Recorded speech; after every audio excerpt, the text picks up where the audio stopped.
አብርሽና ሄርሜላ እንግዲህ በጠዋት አመት በዓል መስሎ አምሮባቸው መጥቷል ማለት ነው። ሰላም ቤተሰብ እንዴት አደራችሁልኝ?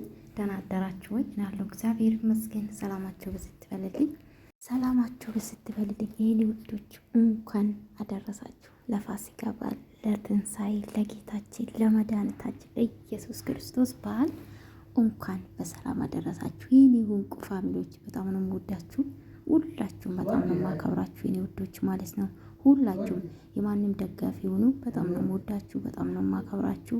ሀሳብ አስተያየት መስጡን ከልብ አመሰግናለሁ። መልካም በዓል እንዲሆንላችሁ እመኛለሁ።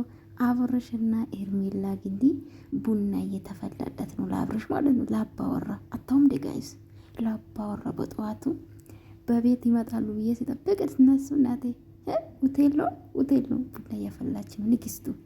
እናንተ ማን ነበረ የቴዲ አፍሮ ሚስት መሰለች እኮ ጭራሽ ማናት አለባበሳ ብትሉ ሁሉም ነገር ሄርሜላ ላይ አይገርማችሁ? ለማንኛውም ከአይን ያውጣችሁ ውዶች፣ ወዳችኋለሁ። ሩታይም ትመጣለች ብዬ አስባለሁ። ሩታይ ደግሞ ከማን ጋር ትመጣዩን እንጠብቃለን። እና መልካም ባለው ሁላችሁም ለዩቱበሮችም ያሉናችሁ እንኳን አደረሳችሁ። መልካም በዓል እንዲሆንላችሁ ምኞቴም ነው ማለት ነው ወዶቼ። እንግዲህ ሄርሜላ ቡና ያፈላች ነው። ምን ይመስለኝ?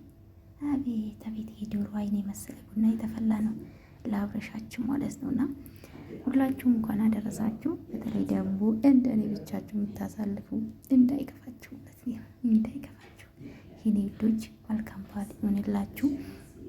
ላይክ ሰብስክራይብ ማድረጋችሁ እንዳትረሱ። ሌሎችም ሲመጡ እንመጣለን። እንግዲህ ጋይስ እንመጣለን። ደግሞ በጠዋት እኮ ነው ከቻ አድርጉና አብርሽ በሰላም ነው እና ረሳም አትሳም እንዲ ንግስት እኮ ነው መሰለች። ልጆች እዩት እንዴት እንደሚያምሩት በኢየሱስ ካን ያውጣችሁ። ላይክ ሰብስክራይብ አድርጉ።